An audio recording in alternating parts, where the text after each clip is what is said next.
everybody in Philadelphia knew the Mazzoni Clinic. When you wanted to go get tested anywhere, you went to Mazzoni Clinic.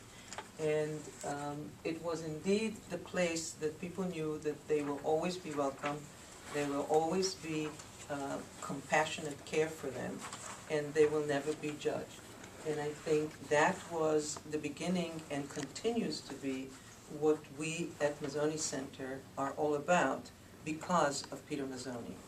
And I know that even though most of us in this room have not known him, we continue to do what he believed in.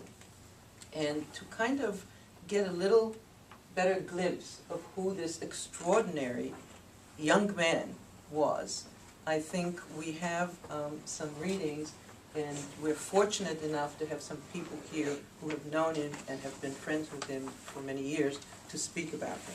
So first, I'd like to ask Eric, our Director of Prevention, to read what his brother, what Peter's brother said at the memorial service 20 years ago. To Peter from his brother Paul.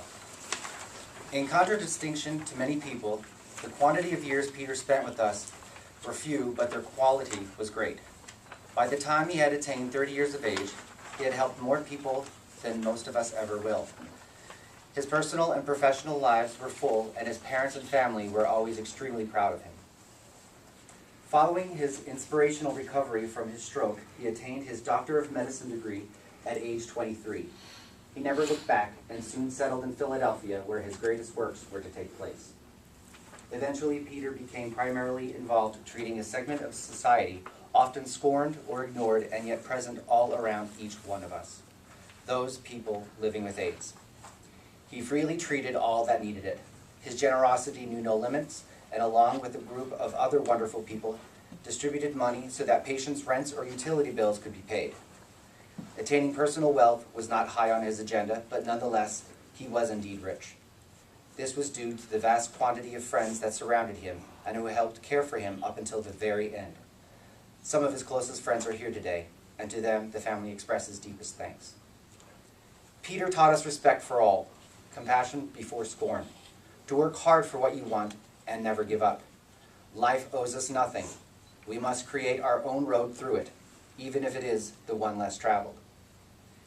Peter only voiced two regrets to me about his life. The first was that he was not allowed to practice medicine for a long enough period of time. I can only surmise what accomplishments would have been in store for the future. He had so much more to give. Right up until the end, though his body was severely debilitated by disease, he himself never once complained. His main concern was where his patients would receive care after he was gone. His other regret was that he had not known his nieces and nephews long enough. They could take solace in knowing that his love for them was strong. His last act before entering the hospital for the last time was going to his toy store for Christmas presents, although he could hardly walk unassisted. We will see to it that the memories of him burn brightly as they grow. What will be Peter's legacy? The clinic where he worked in Philadelphia will be named Mazzoni Clinic, and a memorial prize will be given annually at Albert Einstein Medical Center to the resident who best displays Peter's humanitarian characteristics. But more than this, Peter would want to challenge us.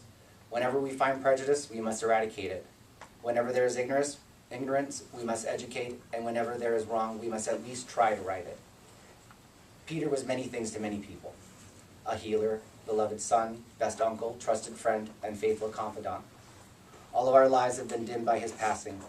To my dearest brother, I say goodbye and Godspeed. From now, when the wind blows in my face, I know that you will be a part of it. I look forward to meeting you again on the other side.